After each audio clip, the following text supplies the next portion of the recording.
अर्कवंशी जी, अच्छा गजबे है नहीं, ऐसा बयान घोसी के परिणाम के 72 घंटे के भीतर कौन दे सकता है कि नहीं बनूंगा, जरूर बनूंगा, और करेजा संभाल के रखो ना, करेजा फाट जाए।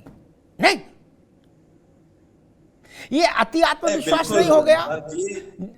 बिल्कुल अमिताभ जी, ये जो है जिगर वाले ही बयान दे सकते हैं, क्योंकि हमारे राष्ट्रीय अध्यक्ष माननीय श्री ओम प्रकाश राजभर जी जनता के बीच में रहने का काम करते हैं दिन रात, और दर्द उनको पता नहीं क्यों हो रहा है। ना तो वो एनडीए के मालिक हैं जो वो मंत्री बनाने पर हमको तुले हुए हैं, तो उनको खुद ये समझना चाहिए कि जो काम करता है। आज आपने देखा कि जिस तरीके से राष्ट्रीय अध्यक्ष माननीय श्री ओम प्रकाश राजभर जी एनडीए के साथ में मिलके इस घोसी की जो जनता के बीच में रहने का काम किए, जो प्रत्याशी को जिताने के लिए हम लोग वहां पर दिन रात मेहनत करते रहे, तो इसका मतलब ये नहीं कि एक हार हो गई तो हमारा कहीं कोई भी अस्तित्व घट रहा है या हमारा कहीं का कमजोरी। अभी आपने देखा कल ही राष्ट्रीय अध्यक्ष महोदय हमारे बिहार में जो है नवादा के जाकर वहां पर रैली करने का काम किए, और भरी बारिश में जनता उनको सुनने के लिए है, तो कहीं कोई कमजोरी नहीं है। ये सिर्फ झूठ का पुलिंदा जो समाजवादी पार्टी ने वहां पर फैलाने का काम किया, उससे हमारी कहीं ना कहीं जो नहीं भाई देखो अर्कवंशी जी, अखिलेश जी ने कहा कि सुधाकर की जीत ने कई भावी मंत्रियों के सपने तोड़ दिए। ठीक, अब फिलहाल तो दो ही दिखाई दे रहे, दारा चौहान और ओम प्रकाश राजभर। नहीं, देखिए असल में उनका जो उनका ख्वाब था वो जनता ने तोड़ दिया। 2022 में मुख्यमंत्री बनना चाह रहे थे और मुख्यमंत्री नहीं बन पाए, तो इसलिए उनको ऐसा लगता था कि हम अपने आप को वो भी भावी मुख्यमंत्री आगे के लिए समझ रहे थे कि हम मुख्यमंत्री बनेंगे। नंबर एक बात, फिर उन्होंने एक और लालच देने का काम किया, माननीय केशव प्रसाद मौर्य जी को लालच दिया कि 100 विधायक लेके आ जाओ, हम मुख्यमंत्री आपको बनाने का काम करें। तो कहीं ना कहीं लालच हमारे पास में नहीं है, ना ही हमारे अंदर लालच कोई है। तो इस तरीके का लालच जो है अखिलेश यादव जी के अंदर है। अखिलेश यादव जी इस तरीके का सपना देखते रहते हैं कि आगे कौन सा क्या होने वाला है। तो अब रही बात हमारी कार्य की, तो कार्य की अखिलेश यादव बहुत अच्छी तरीके से जानते हैं कि माननीय राष्ट्रीय अध्यक्ष श्री ओम प्रकाश राजभर जी के पास क्या ताकत है। उनकी ताकत को कोई भी नजरअंदाज नहीं कर सकता, क्योंकि हम लोग जमीन पर काम करते हैं। ठीक है अखिलेश यादव जी, ठीक, अर्कवंशी जी एक मिनट रुको। ठीक, आगे बात देखो, लोकतंत्र में ताकत न टीवी स्टूडियो से तय हो सकती, न ट्विटर फेसबुक से, न झंडा डंडा से, न रैली से, न फोटो से, न शोटो से। हिंदी में समझ लो, क्या ताकत का अच्छा लगे तो भी और बुरा लगे तो और ज्यादा समझ लो। ताकत का एकमात्र पैमाना सपा हो, बसपा हो, भाजपा हो, रालोद हो, कोई हो, सुभपा हो, गैर सुभपा, कुछ हो, जो चुनावी राजनीति में है एक ही नपना सबके लिए। चुनाव जिता सकते हो तो नेता हो, नहीं जिता सकते तो नेता नहीं हो, बात खत्म। लंबी कहानी कहाँ इसमें? आपके फोटो से आदमी विधायक बन सकता है, एमपी बन सकता है, तो आप बड़े नेता हैं। अपना चुनाव तक जीत सकते तो भी नेता हैं, और दोनों काम नहीं कर सकते तो फिर घंटा बजाओ, क्या फिर घर जाओ यार। फिर राजनीति में क्यों जगह खराब कर रहे हो? समय में अपना भी खराब कर रहे हो, राजनीति में एक जगह भी घेरे हो। ये सीधा फंडा, इसको सबको समझना चाहिए। तारिक खान, भाजपा को अगर इन दो लोगों के बारे में निर्णय करना है, ओम प्रकाश राजभर और दारा सिंह चौहान, तो समाजवादी पार्टी में भी टाइगर इज बैक और टाइगर अब जिंदा है क्या का मामला चल रहा है क्या? कोई भी आदमी जब बड़ा इम्तिहान दे के आता है और जीत के आता है तो स्वाभाविक है वो भी चाहता है, और उसके चाहने वाले भी तो और ज्यादा चाहते हैं कि भैया करके दिखा दिया, अब लाओ। तो लाओ का फैसला तो अब सपा में भी करना होगा। नहीं, अब ये तो नहीं चलेगा कि चाचा के जितने सिपह सलार थे सब बाहर रहे क्या? तो कुछ तो ट्रॉफी उनको भी देनी होगी। वो ट्रॉफी क्या हो सकती है? समाजवादी पार्टी के पास चूंकि उत्तर प्रदेश तक का ही मामला है ना, इसलिए क्या ट्रॉफी हो सकती है? तारिक खान, देखिए अमिताभ भाई, शिवपाल साहब के कई लोगों को जिलों में और जो जिले में उनके ज्यादातर जिलाध्यक्ष थे उनको समाजवादी पार्टी ने अपने संगठन में ले लिया, क्योंकि जिले की बॉडी बन गई। कई जिलों के उनके जो अध्यक्ष हैं उनको मैं खुद जानता हूँ, मेरे संपर्क में। दूसरा थोड़ा मत मेरा अलग है, शिवपाल साहब हमारे कोच हैं और कोच का जो अधिकार होता है वो थोड़ा सा बड़ा होता है, और सिलेक्शन कमेटी का मेंबर भी होता है कोच भी सिलेक्शन कमेटी का मेंबर होता है, और कैप्टन भी सिलेक्शन कमेटी का मेंबर होता है जब टीम चयन की जाती है। तो मैं और कद बड़ा करता हूँ शिवपाल साहब का, और उनको देने की बात नहीं है। और ये बात मैं मानता हूँ कि शिवपाल साहब का बड़ा रोल है चुनाव जीतने में, क्योंकि उनके वहां रहने से जो कार्यकर्ताओं का मनोबल था वो बहुत ऊपर आ गया। इस बात की मैं तारीफ भी करता हूँ। और शिवपाल साहब ने जिस तरीके से वहां वो डटे रहे, एक तरीके से ये शिवपाल वर्सेस ब्रिजेश पाठक दवा, और शिवपाल वर्सेस ब्रिजेश पाठक में शिवपाल साहब की जीत हुई, और ब्रिजेश पाठक साहब जो अपने तमाम मंत्रियों के साथ 100 विधायक के साथ वहां क्लाइम कर रहे थे, उनकी हार। एक बात और, थोड़ा सा समय दीजिए। ये सुभाषपा हमेशा कहती रहती है अमिताभ भाई की बड़ी मेहनत। अच्छा भैया, आपने मेहनत, कांग्रेस, भाजपा, समाजवादी पार्टी, हम लोग क्या बाटी चोखा खाने आते हैं क्या चुनाव में? या राजनीति में हम लोग कर क्या रहे हैं? कोई 20,000, 12,000, 5,000 किलोमीटर चल रहा है, कोई 2,000 किलोमीटर चल रहा है। आप जहां जाते हो एक ही बात, अरे हमने मेहनत की। अरे भैया, कौन मेहनत नहीं करता? एक प्रधान सवेरे उठ के घर के बाहर बैठ जाता है, 10 आदमियों को निपटाता है, और आप तो प्रदेश की राजनीति की बात कर रहे हो। इसलिए ये बात जो है कि हमने मेहनत की, अमिताभ भाई जो राजनीतिक सिस्टम में है, पूरा जो एक एटमॉस्फियर है राजनीति का, उसमें हर आदमी अपनी जगह रह के मेहनत करता। रिजल्ट जनता जज है, वो तौलती नापती है, उसके बाद जजमेंट अपना दे देती है। उसने जजमेंट सुना दिया। ठीक बात तारिक खान।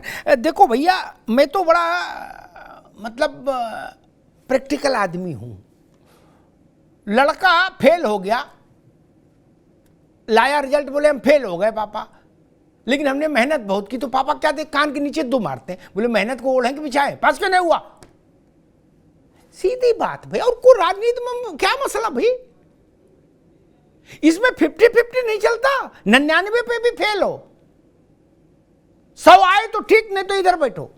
और दूसरी बात, हम जो बात तारिक कह रहे हैं, तारिक खान नहीं भी कहते तब भी मैं ये बोलता कि क्योंकि कड़वी बातें ही सेहत के लिए अच्छी होती हैं। इस बात से आलोक वर्मा भी सहमत होंगे क्या? मीठी दवा तो फिर फायदा नहीं करती, वो तो फिर सुख देती है मुंह को, स्वाद को, फायदा तो कड़वी करती है।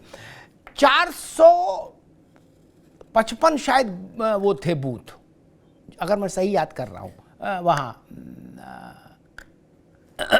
घोसी में, ठीक। उसमें 325 से ज़्यादा में हारे दारा। कहाँ मेहनत कर रहे थे सब लोग? जो कुछ बूथों पे जीते उनका क्रेडिट कितने लोग लोगे यार मेरे? ओम प्रकाश भाई भी हैं, संजय निषाद भी हैं, और ब्रजेश पाठक से लेके केशव मौर्य से लेके और भाजपा की पूरी रैंक एंड फाइल, आरएसएस, विश्व हिंदू परिषद, बजरंग दल, कितने लोग श्रेय लोगे कुछ बूथों का? वहां मार नहीं हो जाएगी, झगड़ा हो जाएगा बूथों पे। सीधी सपाट बात, जीते तो जय जय, नहीं जीते तो शांति धारण करने का समय होता है वो। आलोक वर्मा जी, आपकी दुविधा भी मैं समझ रहा हूं। क्या विधानसभा का झंझट निपटा, लोकसभा सिर पे? क्या कई बार होता है कि अब गाड़ी में बैठा लिया तो ये तय करना बहुत मुश्किल होता है कि क्या करें, क्या, क्योंकि लोकसभा भी अब बहुत दूर नहीं है।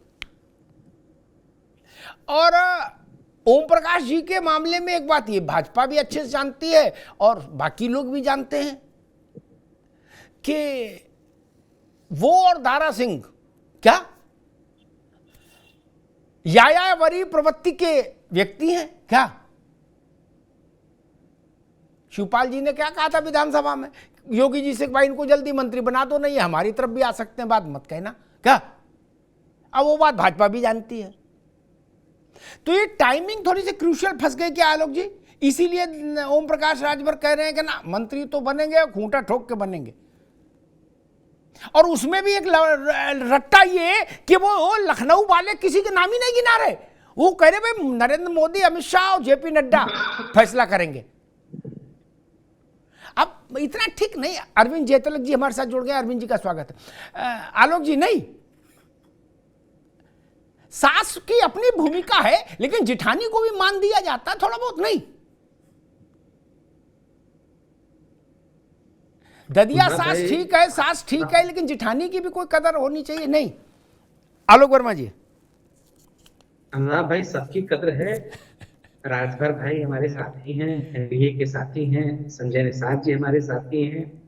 कहीं हम जीतते हैं, कहीं हारते हैं। घोसी में बैड लकली हम हार गए।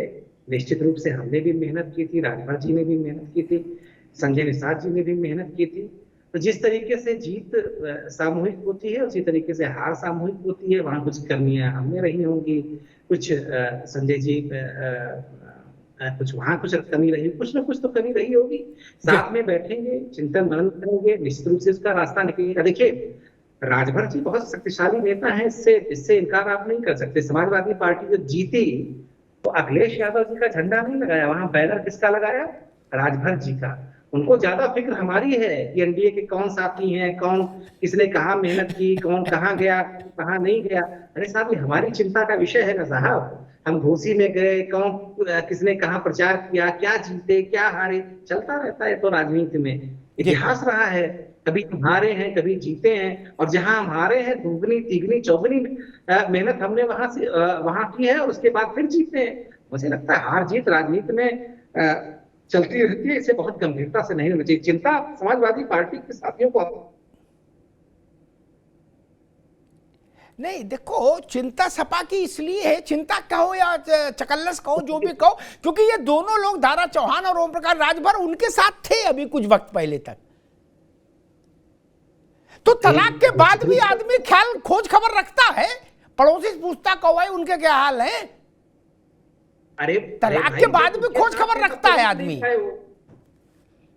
आपको आवाज आ रही है मेरी? जी आ रही है आलोक जी।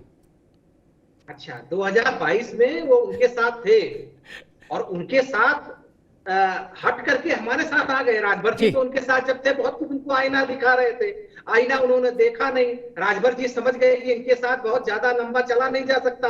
दारा चौहान तो वहां के विधायक थे, उन्होंने भी कहा कि बहुत ठीक है नहीं। शिवपाल यादव जी को आज बड़े बैनर लगा दिया, पता नहीं किसने लगाया, शिवपाल जी ने अपने आप लगवा दिया। इस तरह का बैनर में तो राजनीतिक पोस्टर देखता नहीं। वो टाइगर जिंदा है, टाइगर जिंदा है, तो अब टाइगर जिंदा है तो ठीक है, उन्हीं को राष्ट्रीय अध्यक्ष बना दीजिए, समाजवादी पार्टी को उन्हीं को सौंप दीजिए। अगर अखिलेश यादव जी की वजह से जीते नहीं है समाजवादी पार्टी के साथी, तो मुझे लगता है कि शिवपाल जी को भी मेन कुर्सी पे बैठा दिए। उनकी चिंता का विषय है, हमारी चिंता का विषय नहीं है। देखिए, हमारे लिए 2024 का चुनाव सामने है, और 2024 के चुनाव में हमारे सारे साथी, एनडीए के सारे साथी, भारतीय जनता पार्टी पूरी मेहनत के साथ, अपने पूरे कार्यकर्ताओं के साथ, नेताओं के साथ एक बार फिर से सभी 80 सीटों पर हम उत्तर प्रदेश में जाएंगे। और निश्चित रूप से जो काम हमने किया है उत्तर प्रदेश में, जो काम राष्ट्रीय स्तर पे हुआ है, मोदी जी ने जो काम किया है 9-10 सालों में, उसकी वजह से हम एक बार 80 सीटें जीतने जा रहे हैं, शानदार जीत उत्तर प्रदेश में हासिल करने जा रहे हैं। ठीक है भैया।